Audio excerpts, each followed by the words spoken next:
आप सबका। I hope कि आप सब बिल्कुल ठीक होंगे और खैरियत से होंगे।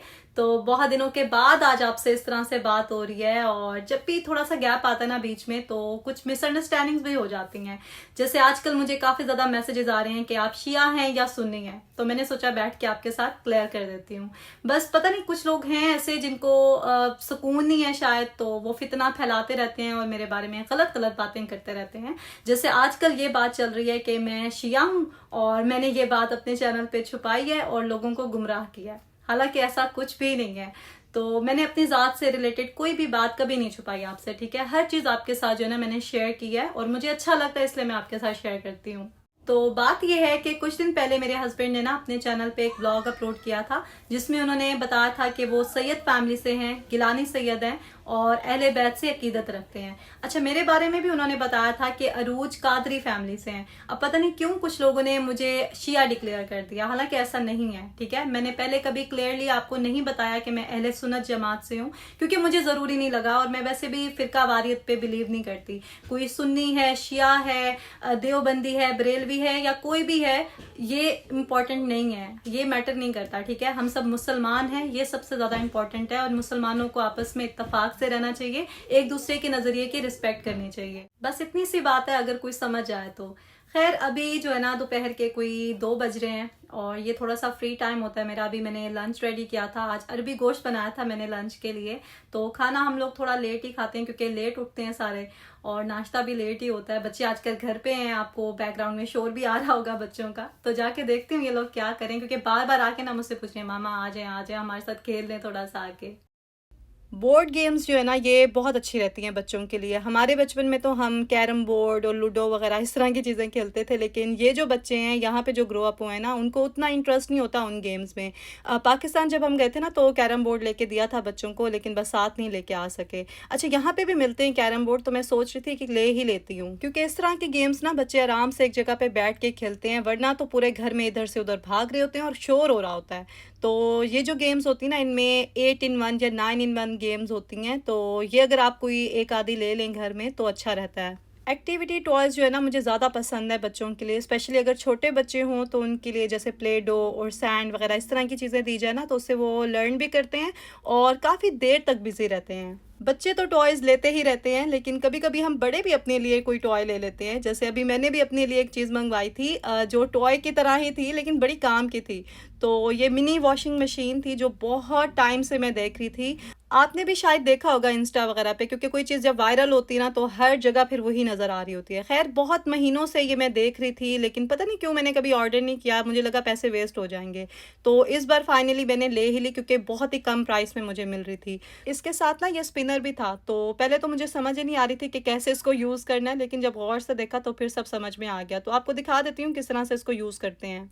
पहले तो मुझे लगा कि स्पिनर के अंदर ही कपड़े डालने हैं, तो मैं सोच रही थी इसमें तो बस थोड़े से ही कपड़े आएंगे तो क्या फ़ायदा है इसका, लेकिन बाद में समझ आई कि नहीं, इस तरह से नहीं इसको यूज़ करना। तो स्पिनर मैंने निकाल के साइड पे रख दिया, इसकी नॉब बंद की जहाँ से पानी ड्रेन होता है सारा, और इसका सिस्टम जो है ना वैसे सिंपल ही था, इतना कॉम्प्लिकेटेड नहीं था। तो बस इसका लिड फिक्स किया मैंने और फिर मैं इसको वॉशरूम में ले गई थी कि वहीं पे इसको यूज़ करूँगी। तो वॉश बेसिन पे ही मैंने इसको रखा और पानी इसके अंदर डाला, फिर मैंने ये अपनी शर्ट वॉश की। अच्छा, पाकिस्तानी कपड़े जो होते हैं ना, मुझे काफ़ी प्रॉब्लम होती है उन्हें वॉश करने में, क्योंकि मैं इकट्ठे करती हूँ और फिर उन्हें वॉश करती हूँ, और हाथ पे धोने का तो सच में मेरे पास टाइम ही नहीं होता। तो ये इसलिए ही मैंने मशीन ली थी कि कभी कोई एक शर्ट धोनी होती है, कभी बच्चों का यूनिफॉर्म धोना होता है, अमान की जैसे वाइट शर्ट्स होती हैं वो सेपरेट धोनी होती हैं, तो फिर वो अजीब सा लगता है कि इतनी बड़ी मशीन में आप जो है ना 2-3 कपड़े ही वॉश करो, क्योंकि ज़ाहिर है पानी और बिजली हर चीज़ वेस्ट ही होती है उस तरह से। अच्छा, मैंने बड़े मज़े से हर चीज़ इसके अंदर डाल के जब इसको ऑन किया तो ये ऑन ही ना हुई। मैंने कहा लो भाई, सारे पैसे जो है ना ज़ाया हो गए मेरे। लेकिन बाद में पता चला कि वो जो शू था वही ख़राब था। फिर मैं इसको बाहर लेके आई और जैसे ही मैंने इसको ऑन किया तो ये फ़ौरन से स्टार्ट हो गई, और फिर मेरी जान में जान आ गई कि मेरे पैसे बच गए। अच्छा, मुझे बहुत हैरत हुई कि इतने अच्छे से इसने कपड़े वॉश किए हैं। मैं एक्सपेक्ट नहीं कर रही थी कि इतनी छोटी सी मशीन जो एक टॉय की तरह दिखती है वो इतने अच्छे कपड़े वॉश करेगी। मैं सोच रही थी कि काश ये मेरे पास उस टाइम होती जब अली छोटा सा था, क्योंकि छोटे बच्चों के छोटे छोटे कपड़े हमने बार बार वॉश करने होते हैं और जाहिर है उन्हें अलग से हमने वॉश करना होता है, तो जब इकट्ठे हो जाते हैं तभी हम लोड लगाते हैं उनका। तो ये बहुत ही कन्वीनियंट लगी है मुझे कि आपने कोई छोटे कपड़े वॉश करने हैं, अंडरगारमेंट्स हैं, या फिर कभी होता है कोई एक आधी शर्ट हमने वॉश करनी होती है जल्दी में, तो ये 10 से 15 मिनट में आपको वॉश करके दे देती है और बेहतरीन वॉश करती है। इसका स्पिनर भी यूज़ करके देखा मैंने, अच्छा था, लेकिन आई थिंक उसकी ज़रूरत ही नहीं है, क्योंकि एक दो कपड़े होते हैं वो जल्दी से हम खुद ही स्क्वीज़ कर लेते हैं, तो इस तरह से जल्दी भी काम हो जाता है और एक्स्ट्रा जो है ना बिजली भी नहीं लगती। अच्छा, ये इसकी सबसे अच्छी बात थी कि इसको आप यूज़ करने के बाद जो है ना फोल्ड करके आराम से कहीं पे भी रख सकते हैं, थोड़ी सी जगह लेती है ये। इसका लिंक मैं डिस्क्रिप्शन में दे दूँगी, क्योंकि एक ही चीज़ के ना बहुत सारे लिंक्स होते हैं और ज़रूरी नहीं कि हर लिंक से आपको अच्छी चीज़ मिले। और टीमों पे तो ये बहुत होता है कि आप जब वहाँ से कोई चीज़ मंगवाते हैं ना, तो वो अच्छे लिंक से अगर आपने मंगवाई है, अच्छा वहाँ का सेलर है, तो आपको अच्छी चीज़ मिलेगी, वरना कुछ प्रोडक्ट्स अच्छी नहीं भी होती, इसलिए बहुत केयरफुल होके रिव्यूज़ देखने के बाद ही कोई चीज़ ऑर्डर करनी चाहिए। वैसे ओवरऑल मुझे टेमू बहुत पसंद है, क्योंकि वहाँ से बड़ी सस्ती और काम की चीज़ें मिल जाती हैं, और अब तो 1 से 2 दिन में डिलीवरी भी हो जाती है। तो यहाँ पे जो है ना हमारा लंच का टाइम हो गया था। ये अरबी गोश्त मैंने आपको बताया था कि हमने आज बनाया था, और बड़ा ही मज़ा आया। मुझे तो अरबी बहुत पसंद है, मेरे हस्बैंड को इतनी पसंद नहीं है, इसलिए कभी कभी ही मैं बनाती हूँ। तो बस लंच के बाद मेरा प्लान था कि आज मैं आपको ना वो सब चीज़ें दिखाऊंगी जो मैंने पाकिस्तान से मंगवाई थी जब मेरी मदर इन लॉ आई थी, क्योंकि बहुत सारे मुझे मैसेजेस भी आ रहे थे कि आप डिटेल में सब चीज़ें दिखाएं। इस बार सब चीज़ें ना थी भी बहुत काम की और ज़रूरत थी मुझे इन चीज़ों की, तो आपको भी दिखाती हूँ, आई एम श्योर आपको पसंद आएंगी। अभी हमने लंच किया है और लंच के बाद इस टाइम ना मैं थोड़ा रेस्ट करती हूँ। अक्सर तो सो जाती हूँ, मुझे पता नहीं चलता, नींद आ जाती है। आज वीडियो बनानी थी ना, इसलिए थोड़ी एक्टिव हूँ। और ये सब वो चीज़ें हैं जो मैंने पाकिस्तान से मंगवाई थी और ऐसे ही मैंने रखी हुई थी कि आपको दिखाऊंगी, फिर मैं अपनी कबर्ड में रखूंगी। तो ये तकिए के गिलाफ हैं जो कि वहीं से स्टिच करवाए थे भाभी ने, और ये स्टिच करवा के भेजे, क्योंकि इस तरह का स्टफ ना यहाँ पे नहीं मिलता है, ठीक है। तो ये कॉटन के उन्होंने स्पेशल लेके बड़े अच्छे स्टिच करवाए। ये कुछ रुमाल है रोटियों वाले। एक्चुअली हमें शुरू से इसी तरह की चीजों की आदत होती है ना, तो यहाँ पे हर तरह का स्टफ मिल जाता है, लेकिन ये वाले जो रोटियों के रुमाल है ना, ये नहीं मिलते। तो आप लोग बताना कौन कौन फॉरेन कंट्रीज में रह के पाकिस्तान से इस तरह की चीजें मंगवाते हैं। और ये देखिए, ये एक ड्रेस है अलमीरा का, ये मैं आपको ओपन करके दिखाती हूँ, जो मैंने अपने लिए मंगवाया था। जब मेरी मदर इन लॉ का यहाँ आने का प्लान फाइनल हुआ ना, तो तब से मैं अपने लिए ड्रेसेस देख रही थी इंस्टा पे। इतने सारे मैंने स्क्रीनशॉट लिए थे, बहुत सारे ड्रेसेस जो है ना मैंने सेलेक्ट किए हुए थे, और भाभी को मैंने सारी पिक्चर्स भेजी कि इनमें से जो भी ड्रेस आपको जिस ब्रांड पे भी मिले आप ले लेना। और आप यकीन करें, जितने भी ब्रांड्स थे, जितने भी ड्रेसेस थे ना, एक भी नहीं मिला। पता नहीं वो वैरायटी कहाँ जाती है, क्योंकि वहाँ ऑनलाइन तो चीजें नजर आ रही होती हैं, लेकिन आप जब स्टोर में जाके लेते हैं तो कुछ भी नहीं मिलता। स्टोर्स पे तो जितने भी ड्रेसेस थे ना, उनमें कुछ भी नहीं अच्छा लग रहा था। बस ये ड्रेस मुझे थोड़ा अच्छा लगा तो ये ले लिया था। और ईद का ड्रेस तो आपने देख ही लिया था, उसके साथ फर्शी शलवार थी। अच्छा, इसके साथ भी फर्शी शलवार ही है, क्योंकि आजकल ट्रेंड में है। तो ये देखें, लेकिन ये थोड़ी सी डिफरेंट है, क्योंकि फर्शी शलवार में भी बहुत सारी जो है ना वो किस्में हैं। अच्छा, ब्रांड से कपड़े तो अच्छे मिल जाते हैं, लेकिन वो उतने कंफर्टेबल नहीं होते, मतलब घर में पहनने के लिए ना वो सूटेबल नहीं होते। तो ये कुछ कपड़े हैं जो खुद स्टिच करवाए थे। एक्चुअली मुल्तान में हमारे कुछ मिलने वाले हैं, वो यही काम करते हैं, मतलब बाहर के मुल्कों में जो लोग रहते हैं ना, उनसे वो कांटेक्ट करके तो उनकी मर्जी के, उनके पसंद के मुताबिक वो कपड़े बनवा के तो भेज देते हैं।